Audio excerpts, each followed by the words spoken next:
I'm ready. Wonderful. Hello, everyone. Hello, Mikkel. Hi, Carsten. Hello, So Jan. let me just share my introduction slide. So hi, everyone. Welcome to our second masterclass on programmatic cinema advertising. This session is called Value Game or Volume Game. It's created and supported by Cinematastic. Thanks, everybody, for joining. We're recording this session on the 16th of June, just before Cine Europe and the Cannes Lions are taking place, just for those who may watch this on LinkedIn a little bit later. In our first webinar in March, we focused on how the programmatic cinema ecosystem works and paid our particular attention to the different costs of working with cinema integrators, SSPs, and DSPs, and basically looked at the economic dynamics underlying the different approaches that are slowly coming into the cinema space. And today we're basically turning in 180 degrees around, and we'll look at the other side of the equation and ask the question how programmatic cinema advertising can create more value for clients and agencies, because that's exactly what sales houses and cinemas wanted to talk to us about as they are considering moving into programmatic cinema advertising. I'm here with, I guess, hold on, before I introduce you two, I wanted to show one slide from the previous discussion in March. If I want to point out one thing, it's this one. It's how global advertising expenses have shifted over the last 15 years and will shift over the next 5 to 4 years, 4 to 5 years. So in the middle, you can see where we're at in the beginning, at the moment. Digital spend now already makes up 75% of global advertising expenditure. And cinema sits within the more traditional spend, that makes up 25% of global advertising expenditure. And that's relevant for cinemas and their sales houses because that share is going to further decrease to 15% until 2030. So we need to, as an industry, we do need to pivot to programmatic, to digital advertising. And the question is, how do we do that? Now, I'm happy I don't have to discuss this by myself. I'm joined by Mikkel Hagedorn, the CEO and founder of Cinematastic, and by Carsten Ellemo, the CEO of the Danish cinema advertising sales house Dansk Reklamefilm. Now, unfortunately, Anton from the digital agency Obsidian, he emailed this morning, he's ill. And we decided to go ahead anyways, and Mikkel will briefly touch on the programmatic campaign that DRF and Cinematastic worked on together with Obsidian. And we hope to catch up with Anton in a few days, and I'll record a video with him that will then complement this recording. We have a Zoom webinar format today, so we can't see all the participants, but what you can do, and this is a note to all the participants, you can use the chat to ask us questions, and we'd love for you to lean in. You can actually also raise your virtual hand, and we can promote you to somebody who joins the discussion. So maybe if you just want to try it out and say hello, that would be great, so we can see you. You need to select the option that you message to all participants. So, and with that said, Mikkel and Carsten, let's start. Mikkel, I'd like to start with you. I mentioned it a little bit earlier. We have Cine Europe coming up in Barcelona. We have Cannes Lions coming up in Cannes next week. Box office revenues in our small cinema segments, they have been growing over the last month, which is great. And Mikkel, I wanted to ask you, as our small cinema advertising community gathers and celebrates, what do you think they shouldn't lose sight of in terms of the longer term development of cinema advertising? Yeah, so I mean, two very different audiences at Cine Europe and at Cannes.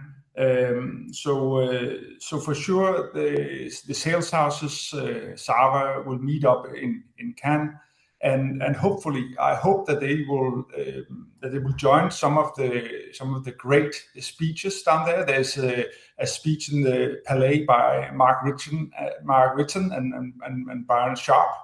And I'm sure they're going to touch on the new thing called Bothism. We're going to discuss that a little later.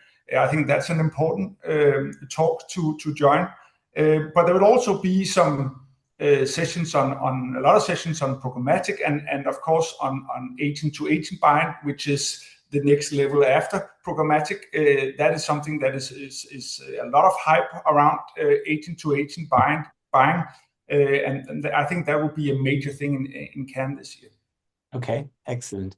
Now, Mikkel, you came up with the name for today's webinar. So I'm just curious, why do you feel that we should focus on kind of reinventing or at least maintaining the value proposition of cinema advertising as the industry, explores programmatic?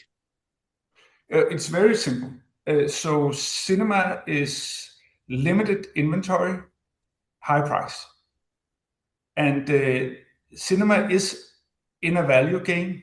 It's very much on the shoulders of the sales houses to go and promote cinema to advertisers and agencies and tell them, all the strength, the attention and the big screen and everything. And so cinema will not, at the cost of cinema today, cinema will not sell itself. Okay. It needs a set of hands to present it and to sell it in. Now, if we move to programmatic, we will leave these hands of the sales house to some extent. We would leave that to automation.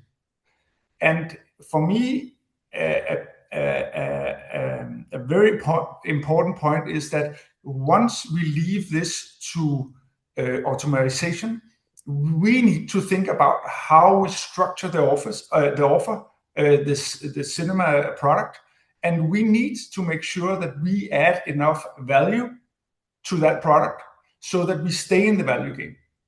If we just connect the cables and say now we will no longer sell it only via the hands of each sales team going out to the agencies and clients, now we will also automate part of this. And if we just connect and just say, okay, we'll just sell it out, we will enter a volume game where on the other side, the programmatic buyers, they would look for price and volume and say, okay, cinema, it's 10 times the cost of YouTube.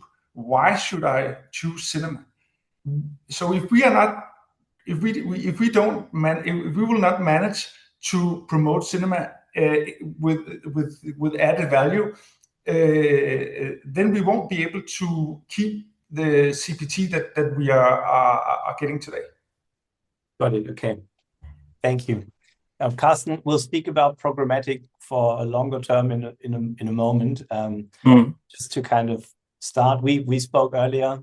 Some people had already joined, and you said that you're going to Cine Europe and not to Cannes.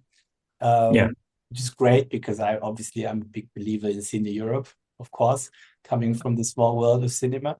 So I'm just curious. You probably have the slate in front of you, knowing what's upcoming next. So what film are you personally looking forward to in the next month? That's a good question. There's so many answers. That depends.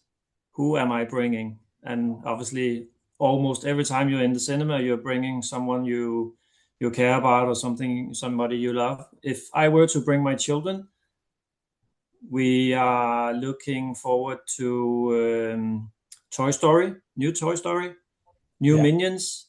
Yeah. So a lot of families will be going into the cinema this summer.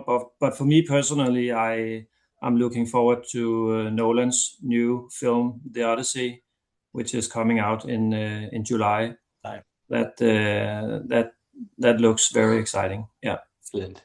So Carsten has already adopted the idea of boathism, Mikkel. Yeah. For sure. Thank you. But and beyond programmatic, Carsten, again, maybe not even advertising, but cinema. What are the kind of trends that you have on your radar in terms of how the industry is changing? Doesn't matter whether that's cinema or No. advertising. Yeah, recently I met with a CMO from a major telecom brand to evaluate on a large-scale cinema campaign launch. Not only cinema actually, but a large campaign launch from this telco brand. And in my opinion, he perfectly captured the exact challenges that many brand owners face today. He said the biggest challenge in 2026 isn't reach, it's not frequency, it's not targeting, it's actually genuine attention. So I found that to be an incredibly simple way of framing a challenge that is nevertheless highly relevant for many CMOs who have to deliver on marketing KPIs every single day. So the big question is, of course, how do CMOs then succeed in obtaining that genuine attention? And to that question, there's also a lot of answers. I would say as creating strong storytelling creatives, and then of course I would say buying some programmatic cinema advertising. But there's a lot of answers to that question about how to reach genuine attention when you need to promote a brand. Right. Okay. And maybe also another thing, Jan, and I'm not sure you can call it an industry trend, but it is a trend, I think, and maybe it will even become a mega trend the next coming years. And it's all about our mental health. I feel there's a growing awareness that we spend too much time on social media, and that may not be particularly healthy for our mental well-being. So what we're seeing, at least in Denmark right now, is a trend of people seeking to reconnect with other communities, returning to hobbies that are better for your overall well-being. It could be reading books or magazines or spending more time outdoors, going out to cultural experiences, and that could of course be cinema as well. So I guess that could be something that you will hear more about at the Cannes Lions in the next week. Okay, interesting. So in other words, or from another perspective, the opportunity for cinema is definitely there. It's just whether and how we capture it, basically. Yeah.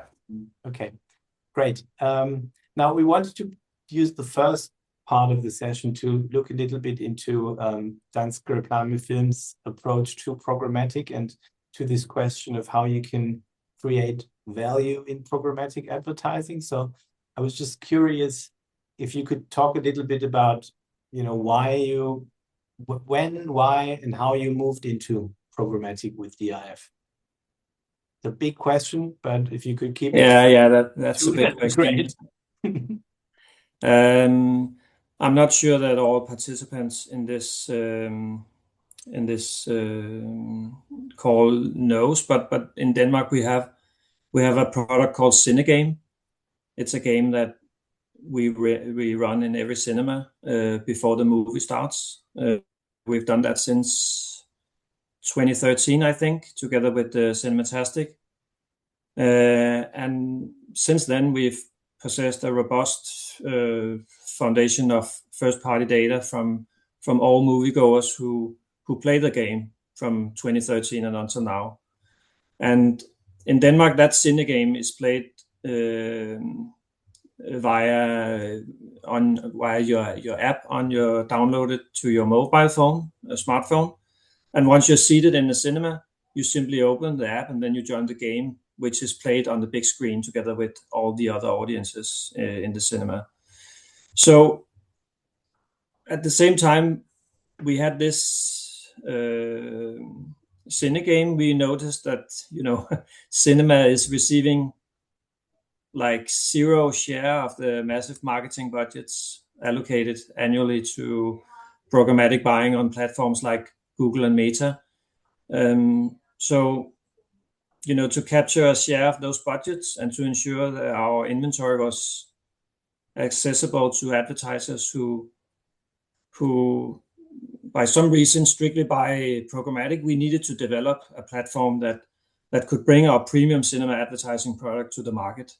So that led to the creation of the trade desk, which we did together with Cinematastic, and we have now been offering programmatic cinema for almost 3 years' time, continuously learning how to evolve both the product but also the platform, while improving on how we succeed in positioning the cinema to potential programmatic advertisers. So that is in very short how it has evolved from 2013 and until now. Okay, so it's already been going on for more than 10 years actually. And the cine game, yes. Yeah.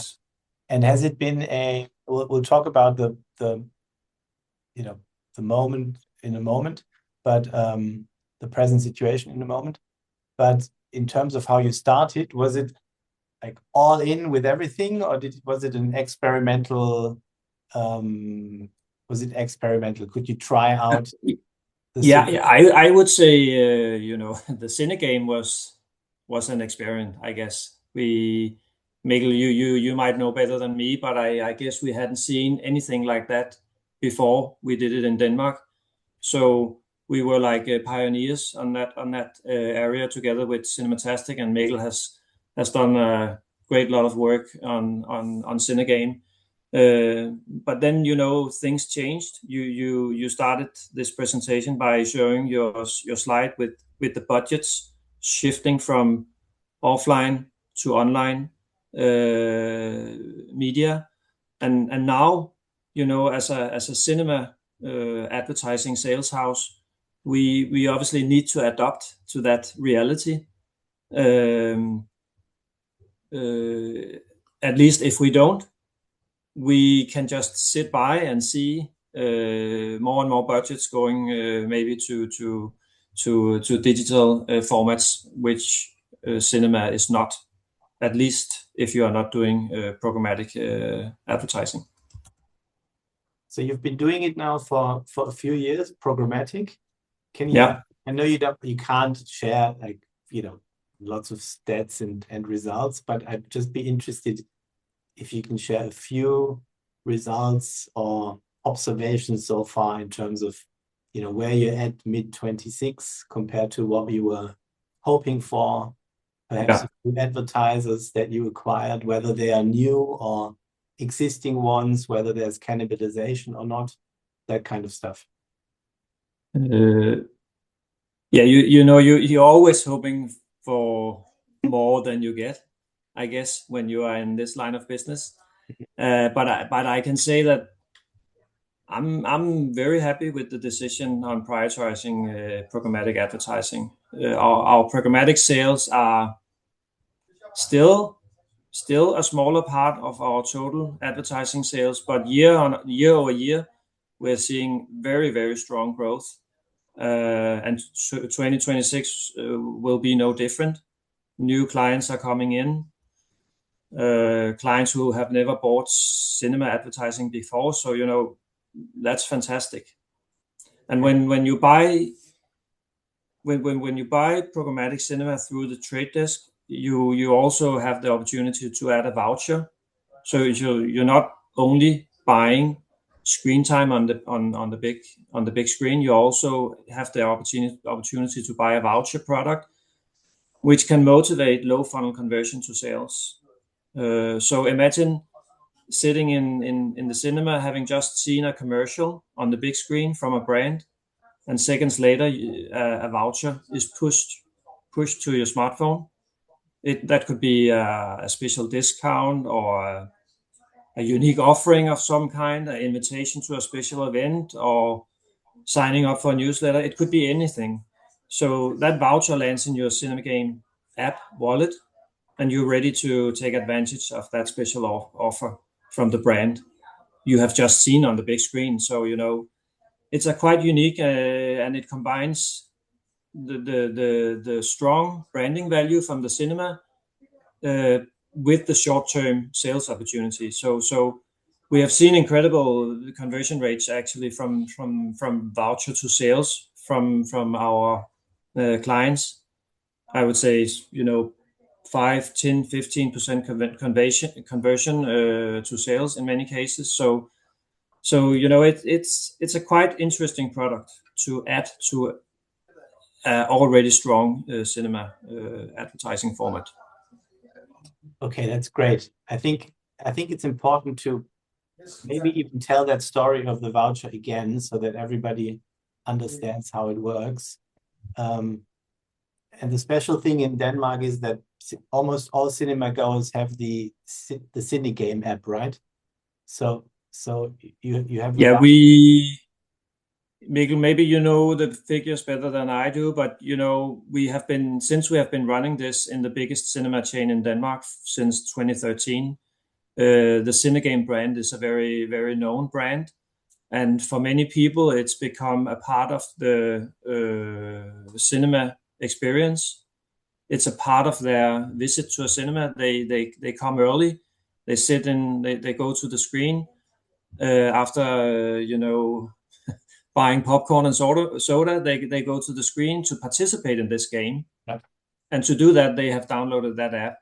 And Mikkel, I remember you always bringing up an example on how many downloads. If you look at the App Store, we are always in the top 10 or something with downloads, and that's pretty impressive, I guess. Yeah. But you need that app to participate in the game, and when you have that app, we have the opportunity to push a voucher for our clients. Yeah. So they will not only have the advertising message on the big screen, they will also connect with the guest on the wallet in their smartphone. Okay, and based on that feature of the voucher, would you say that the advertising offer that you have created is now adding even more value or less value than your original offer? Yeah, that's an easy one. Yeah, I think everybody knows that cinema is world champions in creating long-term branding KPI, building brand KPIs. But cinema has maybe not in the same way been thought of as a low funnel conversion media. But with this voucher, we can do both. We can now both do the long-term branding effects, and we can do the short-term conversion to sales if the client chooses to buy that voucher. Okay, excellent. Maybe to kind of finish that segment, but when you look back at the last 3 years, what are the key lessons learned or some considerations that you have when you're planning for the future? Like I know obviously we gain a lot of new experiences along the way. We have made mistakes. We have learned from them. First of all, what comes to mind is that we thought it was enough to simply develop a platform that could automate our sales, but that obviously wasn't the case. I think, Mikkel, you said so too. Our organization had to be trained to speak the new digital language. We simply weren't familiar with the right words, the digital words, the digital KPIs. We were an offline media selling cinema. We had never sold a digital product before. So that was obviously a challenge. And that training has been prioritized the last couple of years and made a difference. And this year we also decided to hire our first programmatic specialist. And I think that's going to gear up our sales team to a whole new level. But we have learned that we have to invest in our organization, that's for sure. And then I would also say, looking back, there's also another thing that stands out very clear to me. We started out with too little focus on the digital agencies. For many years, we have had a very strong and established partnership with media agencies, a collaboration that we highly value. However, we underestimated the importance of building new relationships with the digital agencies, whom we historically had very little dialogue with, no relations at all. So today, I guess I think we have more new advertisers coming in through digital agencies on programmatic than we do from traditional media agencies. So there's been a great interest from digital agencies because I guess they find our product highly compelling. Mm-hmm. Okay, excellent. Thank you so much. Very clear, and it's super interesting. Now would be the time for Anton to show his case study, and thankfully Mikkel has a video that he can share. Oh, I'm going to share it, right, Mikkel? So let me try to share the video, and then you jump in if that's okay. Let me know if it works by nodding, please.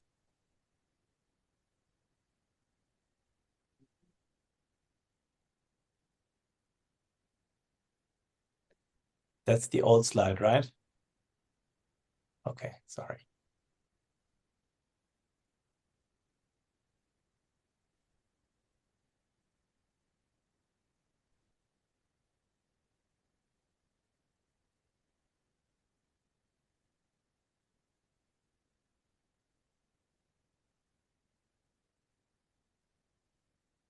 Bear with me. We'll get there. We will. Yes. Welcome to programmatic advertising on the big screen. Let's show you how AC got ahead. What makes this campaign a success isn't just the reach of more than 185,000 viewers or the 24,000 vouchers distributed to the cinema audience.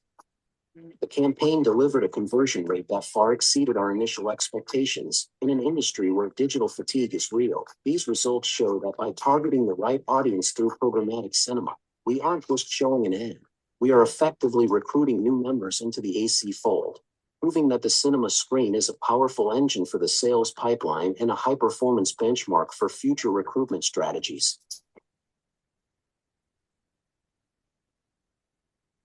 Hey. Welcome to Programmatic. Oops. Is this too far already, Mikkel, or can you talk about this? All right. Yeah. So as Carsten mentioned, you get your ad on the big screen as a traditional cinema advertisement, and then you get the voucher, and the voucher is what we call it the conversion point. And from this conversion point, as Carsten mentioned, you can drive low funnel conversions, whether it's signups for newsletters or e-commerce. Or the point is that it will become first-party data for the clients, so they can reach out.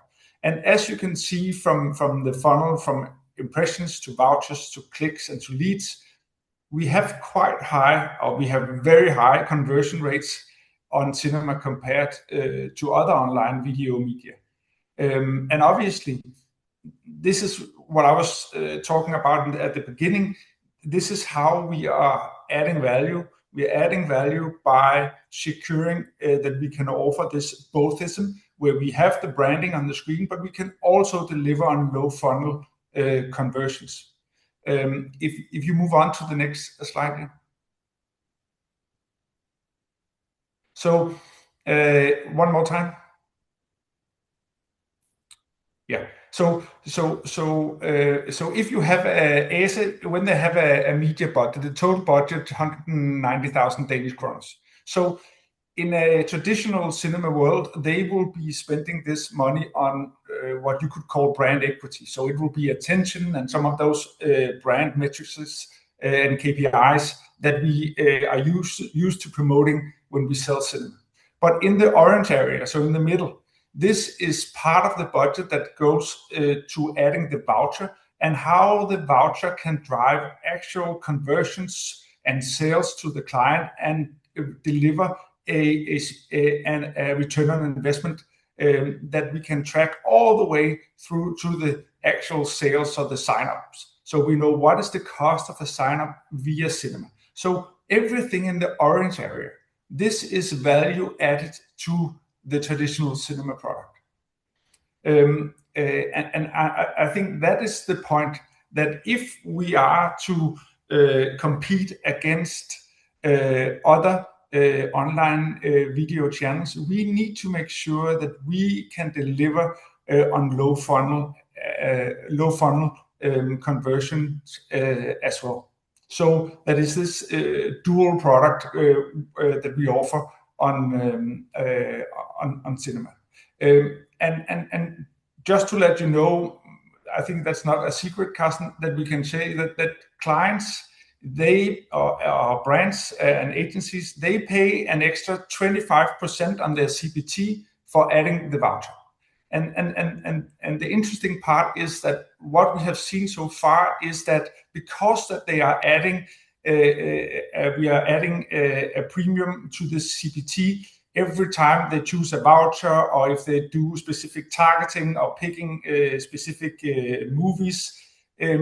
Because we are adding that premium on programmatic, we are actually having quite a high average CPT, and it is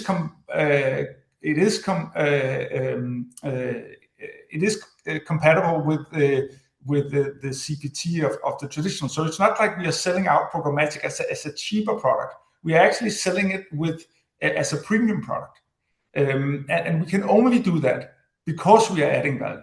If we didn't have that orange area in the middle, due to the voucher, due to targeting, due to contextual targeting, then we would just offer the regular exposures, but via the pipes, and then paying DSPs and SSP to be able to distribute our inventory. But because that we are adding the value, we are actually having a net CPT that's actually I can't say the specific numbers, but it's compatible with the CPT that we get from traditional sales. So we're not losing anything. Actually, we are building on top of what we already have. And because of the extra value, we don't see a lot of cannibalization between the traditional sales and the digital sales. We actually, as Carsten said, we see a lot of incremental sales coming from new clients that have never spent money on cinema before, like the digital agencies. I think, as you mentioned, Carsten, maybe more than half of all revenues coming from digital agency who's never been spending money on cinema before. And that is the point with about this session, is that we want to add value. We are in the value game. We are not in the volume game. Okay, perfect. And more to show? I don't think so. There is. Yeah, talked about both Carsten and I think this is our common ground. This is the language that we speak to advertisers and agencies. Mark Ritson, who came up with this, was actually visiting Copenhagen, and he had a big session for agencies and advertisers with the DRF as the host, and promoting both of them. And obviously, what we want to be able to mirror that in our products and in our formats, and that's what we have focused on doing with programmatic, and by adding the value and the voucher for digital transformation. Right? Perfect. Mm-hmm. Yeah, we talked about that. Thank you. Wonderful. I'm glad that worked out. Now, to be honest, I'm a little. I think the messaging works really well. It's all clear to me. I'm a little bit. I'm keeping the time on my watch because I know that we still want to add Anton's part at some point. So I'm just wondering if we would wrap this up now.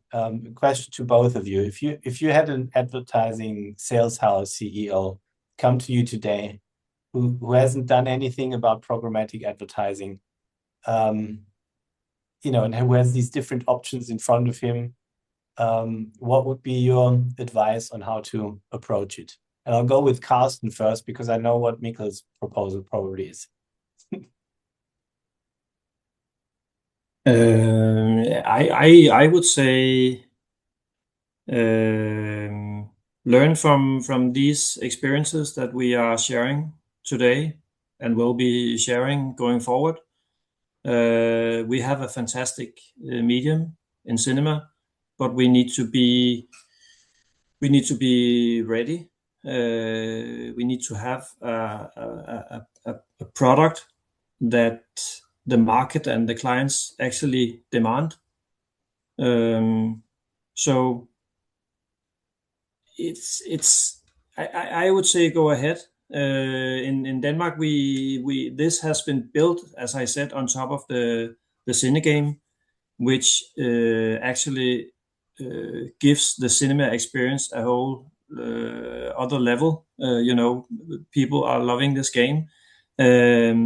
So I think what we're doing here right now is it's a plus for everyone right now, and I feel that we are ready to try to conquer more than that 0.00 share we get of the big digital media pool out there. So I would say we are on the right track right now. We have to focus on keep on building our product stronger. That's my main focus. Perfect. Okay. Mikkel, what's your view, or what would be your recommendation? Actually, I'll try not to be too pushy on the sales part. Since I started working with DRF back in 2012 to 2013, and we have had this agreement, Carsten, I, and Asger Flygar from Nordic Film Cinema, that we will push innovation and keep on pushing innovation as long as what we are doing is a quality product that does not interrupt or do anything bad to the cinema experience, but only add to it. As long as we add and make something that is better, then let's keep on pushing it. And as I think Asger mentioned at Cine Europe when we had a seminar last year, was that, I mean, you can always roll it back. If you don't like it, just roll it back. But sitting on your hands and doing nothing, that's not a strategy. Got it. Okay. Perfect. I think if we don't have any other questions, unless you have further comments, I'd like to thank everybody who tuned in. Maybe next time we consider the gallery format after all, Mikkel, where we force everybody on screen. But I'd like to thank everybody who participated. We obviously recorded this and will edit it and make it available.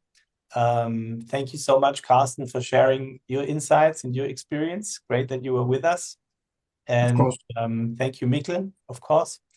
And we'll also catch up with Anton and basically complement what we just did now with a short interview with him.